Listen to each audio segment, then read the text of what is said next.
안녕하세요. 반갑습니다. 오늘 제가 말씀드릴 주제는요, 바로 불면증이에요. 불면증 개선에 도움이 되는 영양소를 말씀을 드려보려고 해요. 불면증이 이제 너무나 이 젊은 분이건 나이 드신 분이건 심지어는 10대들도 불면증 때문에 약국에 이렇게 불면증 개선에 도움이 되는 수면 유도제를 많이 찾으러 오거든요. 그러기도 하고 또 저희 위층에 이제 내과 병원이 있는데 그 수면제, 그러니까 수면제라고 그러죠. 보통 이제 신경안정제 처방이 종류 가지수도 해가 갈수록 점점점 늘어나고요. 그 처방 건수 또한 이렇게 점점점 해가 갈수록 많이 늘어가요. 그러니까 예전에는 어떻게 보면 나이 든 사람들의 전유물 같은 질환, 이게 증상이었는데 요즘에는 10대 때부터 이렇게 불면증 때문에 이렇게 힘들어 하시는 분들이 많더라고요. 그래서 그런 분들에게 조금이라도 도움이 될 수 있으면 좋겠다라는 생각으로 오늘 영상을 준비했습니다. 불면증 개선에 도움이 되는 가장 중요한 영양소는요, 아마 짐작하셨겠지만 마그네슘입니다. 마그네슘은 우리가 항스트레스 미네랄이라고 보통 부르거든요.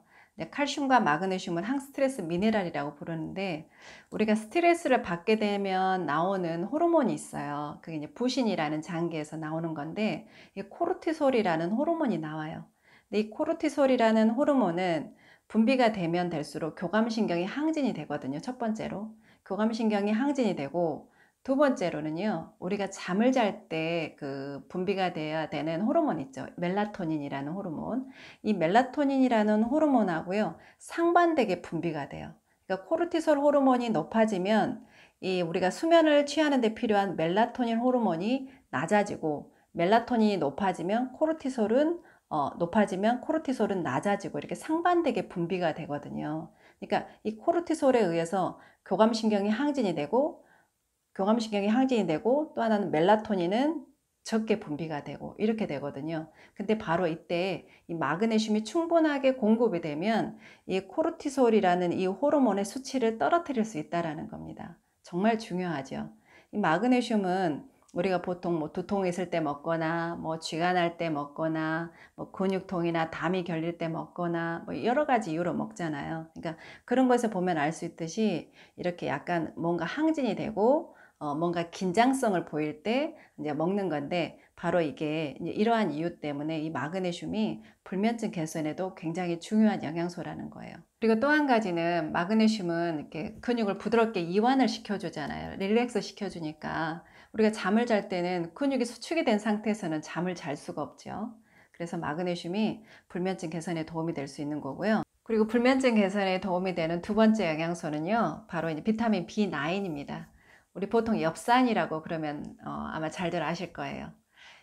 일반 분들이 엽산이라 그러면 보통 이제 임산부들이 태아의 그 기형아 예방을 위해서 이제 먹는 영양소 정도로 많이 알고 있으시거든요. 그게 굉장히 중요한 기능 중에 하나죠. 그래서 태아의 신경관을 형성한다든가 뇌의 발달이라든가 이런 데 중요하잖아요. 그런 것에서 알 수 있듯이 이 비타민 B9은요, 뇌신경세포에 굉장히 중요한 영양소예요. 그래서 제가 그것에 대해서 말씀을 드리려고 합니다. 다른 장기도 마찬가지지만요, 특히나 이 뇌신경세포는 서로 이렇게 독립되게 존재하면서도 서로 상호 간의 신호를 전달받으면서 이렇게 건강하게 뇌 활동을 해 나가야 돼요. 그러니까 A라는 신경세포에서 B라는 신경세포로 신호가 가야 되거든요. 근데 그 신호를 전달하는 것이 바로 신경전달 물질이라는 거예요. 신경전달 물질. 근데 이 신경전달 물질이 바로 세로토닌이고, 도파민, 아세틸콜린, 에피네프린, 노르에피네프린, 이제 히스타민, 이런 것들이 있죠. 근데 이제 그 중에서 불면증에 관여된 그 신경전달 물질이 세로토닌과 도파민이거든요. 이 세로토닌은요, 우리 몸에 있는 그 트립토판이라는 아미노산에 의해서 합성이 돼요. 그러니까 트립토판이라는 아미노산이 세로토닌으로 전환이 되고, 이 세로토닌이 우리가 밤에 잠을 잘 수 있게 해주는 멜라토닌이라는 호르몬으로 전환이 돼요. 그러니까 트립토판, 세로토닌, 멜라토닌 이렇게 이해하시면 돼요. 근데 중요한 게 뭐냐면 이 트립토판이 세로토닌으로 변환이 되려면 모든 이런 대사 과정에는 이 대사를 주도하는 대사 효소라는 게 있어요. 근데 이 트립토판에서 이 세로토닌으로 가는 그 효소 중에 효소의 보조인자 중에 BH4라는 보조인자가 있어요. 근데 이 보조인자가 관여를 해야만이 이 세로토닌이 되거든요. 근데 이 BH4는요, 활성형 엽산이 존재 않으면 또 이 기능을 수행할 수가 없는 거예요. 그러니까 쉽게 말하면 이 트립토판이 세로토닌으로 변환이 되기 위해서는 BH4라는 보조인자와 활성형 엽산이 있어야만이 세로토닌이 합성이 될 수 있다. 이제 이렇게 이해하시면 돼요. 활성형 엽산이라고 방금 강조를 했어요. 그냥 엽산이 아니라 이제 제가 그 이유가 뭐냐면요. 다른 비타민 B군들은 엽산에 비해서 상대적으로 우리 인체에 들어왔을 때 활성화되기가 더 쉬워요. 근데 엽산은요, 물론 이게 이제 미국인을 대상으로 연구한 거긴 하지만 우리 인류의 약 40% 정도에서 이 엽산을 그러니까 활성형 엽산으로 바꿀 수 있는 능력이 없대요. 그러니까 어떤 학자들은 약 50% 정도의 인류에서 이 엽산을 활성형으로 바꿀 수 있는 능력이 없다라고 이렇게 주장하는 분들도 있으세요. 그만큼 만약에 그게 사실이라면 우리가 아무리 세로토닌의 원료인 트립토판을 충분히 섭취를 하더라도 우리가 세로토닌을 충분하게 만들어낼 수가 없다라는 거죠.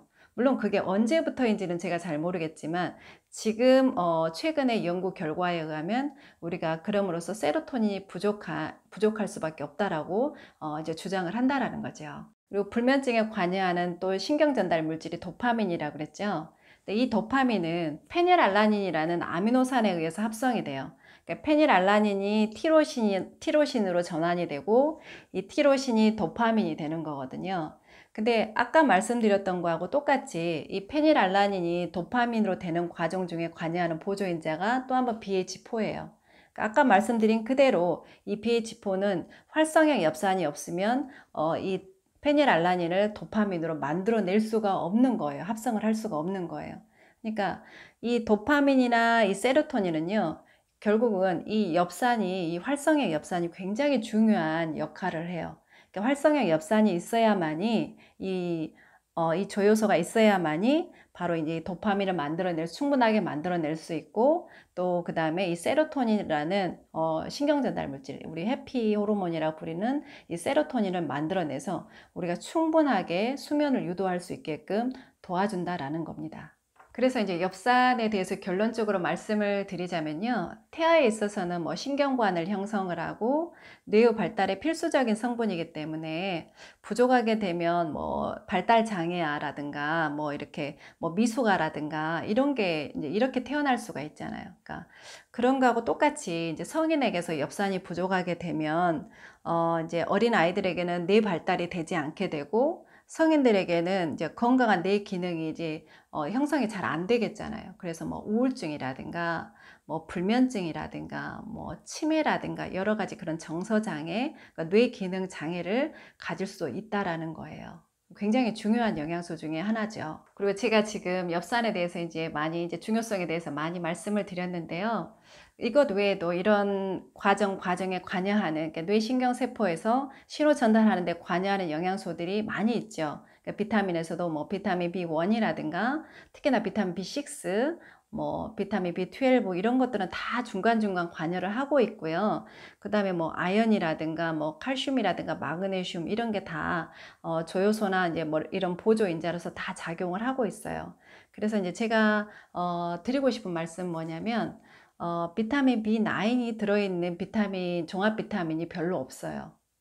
별로 없고, 아니면 있더라도 다 대부분은 비활성형이에요. 그래서 불면증이 있는 분들이 종합 비타민제를 선택을 하거나 어떤 비타민 B9의 도움을 받고 싶다면 반드시 비타민 B9은 활성형 엽산이 되어 있는 것을 선택하면 좋겠다라는 그런 말씀을 꼭 드리고 싶어요. 그 다음 세 번째로 소개해 드릴 영양소가요, 이제 비타민 D예요. 비타민 D는 우리나라 사람들 요즘은 정말 많이들 드시고 있더라고요.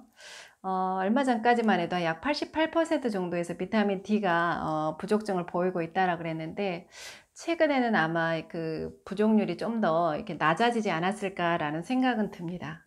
근데 이제 비타민 D가 부족할 때는요, 이 세로토닌이라든가 이게 도파민을 이렇게 도파민이 굉장히 혈중에서 부족하게 나온다라고 그래요. 그래서 그런 사람들에게 비타민 D를 충분하게 공급을 했을 때는 이 세로토닌이나 도파민의 합성률이 상당히 높아졌고요.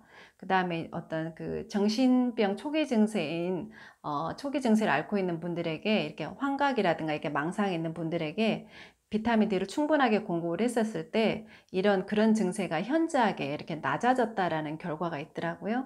그런 걸 봤을 때 이 비타민 D가 이 환각이나 망상이라는 게 그거잖아요. 세로토닌이나 도파민에 이렇게 어떤 그런 그 호르몬이 부족했을 때 심해지는 거잖아요. 그래서 이 비타민 D가 부족했을 때는 이 세로토닌이라든가 도파민이 부족해질 수 있다라는 거예요. 그래서 비타민 D가 충분하게 된다면 이런 신경전달 물질이 충분하게 합성이 돼서 불면증 개선에 도움이 될 수 있다. 이렇게 생각하시면 될 것 같습니다. 제가 오늘은 불면증 개선에 도움이 되는 영양소를 말씀을 드렸어요. 물론 이렇게 영양소만 충분하다고 해서 불면증이 반드시 좋아진다거나 하지는 않아요. 어떤 생활 지침들 있죠. 불면증 개선에 도움이 되는 생활 지침. 뭐 예를 들면 밤에 과식하지 마라.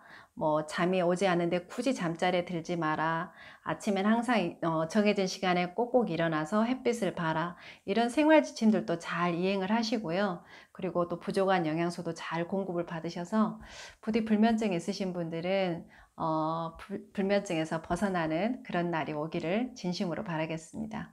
들어주셔서 감사합니다.